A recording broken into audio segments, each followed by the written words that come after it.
అదే అశోక్ మన ఓంకార్ కూడా అశోక్ రావణి 1,50,000 జాయిన్ అయ్యిండు. 2-3 నెలలు చూసి మళ్ళీ 50,000 కట్టే కానీ తీసుకోపోవాలని చెప్పారు వాళ్ళు. ఏది మొత్తం 3 ఏళ్ళు అయిపోయినాక కూడా అదొకటి జయముఖిల సేమ్ ఫాల్స్. ఇక నేను అశోక్ దగ్గరికి పంపించిన వీళ్ళ పండితులను తెలవాలని. అశోక్ పోయి చంపడానికి వచ్చి ఒక 2 ఫోటోలు మంచిగా తీయండి, జయప్రదం చేయండి. అఖిల భారత కార్మిక సంఘాలు పిలిపించిన దేశవ్యాప్తంగా జరుగు సమ్మెను జూలై 9న జరిగే సార్వత్రిక సమ్మెను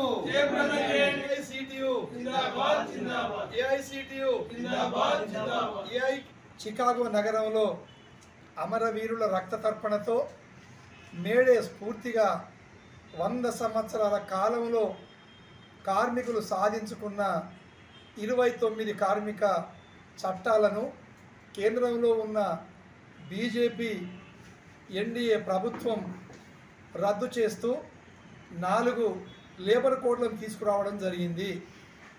ముఖ్యంగా ఈ 4 లేబర్ కోడ్లు అమలుకు పూనుకుంటే కార్మికులు సాధించుకున్న హక్కులు మొత్తం కాలరాయబడి కార్పొరేట్స్ కంపెనీలకు కార్మికులను బానిసలుగా మార్చేందుకే ఈ లేబర్ కోడ్ తీసుకొచ్చేసి అమలు చేయ పూనుకున్నది. అందుకే ఈ లేబర్ కోడ్లను బేషరతుగా రద్దు చేసుకొని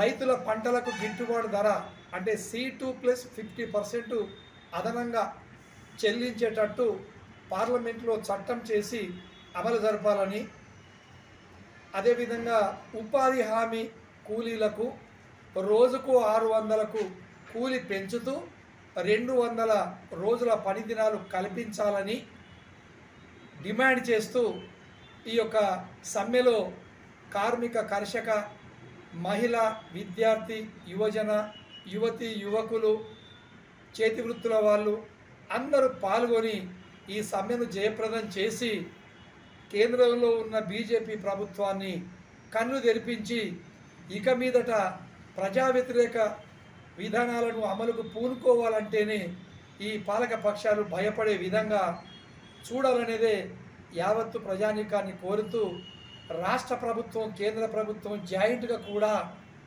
ఒక దఫా రైతులు, కౌలు రైతుల మొత్తం అప్పులను రద్దు చేసి తిరిగి కొత్త అప్పులు ఇచ్చి వ్యవసాయ రంగానికి జీవం పోయాలనేది డిమాండ్ చేస్తూ ఉన్నాం.